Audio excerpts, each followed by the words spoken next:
കബഡി മത്സരങ്ങൾക്കൊക്കെ പങ്കെടുത്ത ഫ്രണ്ട്സൊക്കെയായി ചുറ്റിയടിച്ച് നടക്കുന്ന ഒരാളാണ് ശരവണവേലു. എന്നാൽ അവൻ്റെ അച്ഛന് ഇതൊന്നും തീരെ ഇഷ്ടമായിരുന്നില്ല.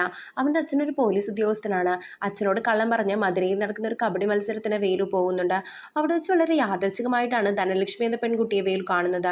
മധുരയിലെ തന്നെ വലിയ പവർഫുള്ളായ ഒരു റൗഡിയാണ് മുത്തുപാണ്ടി. അദ്ദേഹത്തിന് ധനലക്ഷ്മി ഇഷ്ടമായിരുന്നു. അവളുമായുള്ള കല്യാണത്തിന് അവളുടെ കുടുംബം സമ്മതിക്കാത്തത് കൊണ്ട് തന്നെ അവളുടെ 2 സഹോദരന്മാരെയും മുത്തുപാണ്ടി കൊന്നുകളയുന്നുണ്ട്. അവളുടെ അച്ഛനും അമ്മയും അവൾ മുത്തുപാണ്ടിയുടെ കണ്ണ് വെട്ടിച്ച് പറഞ്ഞു വിടുന്നുണ്ട്. എന്നാൽ അവസാനം അവൾ മുത്തുപാണ്ടിയുടെ അടുത്ത് തന്നെ ചെന്നെത്തുന്നു. അവൻ അവളെ ബലം പ്രയോഗിച്ച് കൂടിക്കൊണ്ടുപോകാൻ നോക്കുന്നുണ്ട്. ഈ സമയത്താണ് വേലു അങ്ങോട്ടേക്ക് വരുന്നത്. വേലു ധനലക്ഷ്മിയെ സഹായിക്കാൻ തീരുമാനിക്കുന്നു. അവൻ മുത്തുപാണ്ടിയെ അടിച്ചിട്ട് അവന്റെ കൂട്ടാളികളുടെ ഇടയിൽ നിന്നും ധനലക്ഷ്മിയും രക്ഷിച്ചുകൊണ്ട് കടന്നു കളയുന്നുണ്ട്. വേലുവിന്റെ വീട്ടിൽ തന്നെ രഹസ്യമായി അവൻ അവളെ താമസിപ്പിക്കുന്നു.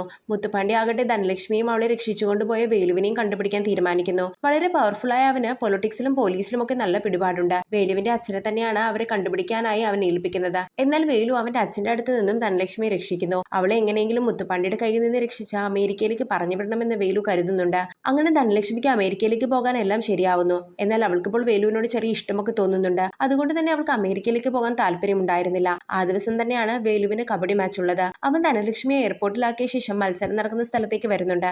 എന്നാൽ അവൾ പോയതിനു ശേഷം വേലുവിനും വല്ലാത്തൊരു സങ്കടം തോന്നുന്നുണ്ട്. അവളെ താൻ സ്നേഹിക്കുന്നുവെന്ന് ആ നിമിഷം വേലു മനസ്സിലാക്കുന്നു. അങ്ങനെ ഇരിക്കുമ്പോൾ ധനലക്ഷ്മി ആ സ്ഥലത്തേക്ക് വരുന്നു. അവൾക്ക് അവനെ വിട്ടുപോകാൻ മനസ്സുണ്ടായിരുന്നില്ല. വേലു കബഡി മത്സരത്തിൽ ജയിക്കുന്നുണ്ട്. എന്നാൽ ആ സമയം തന്നെ മുത്തുപാണ്ടി അവിടേക്ക് എത്തുന്നു. അവൻ ധനലക്ഷ്മിയെ കൂട്ടിക്കൊണ്ടുപോകാൻ ശ്രമിക്കുന്നുണ്ട്. അങ്ങനെ വേലുവും മുത്തുപാണ്ടിയും തമ്മിൽ ഏറ്റുമുട്ടുന്നു. അവിടെ വെച്ച് മുത്തുപാണ്ടിയെ അടിച്ചിട്ട് ധനലക്ഷ്മി എന്നേക്കുമായി വേലു സ്വന്തമാക്കുന്നു.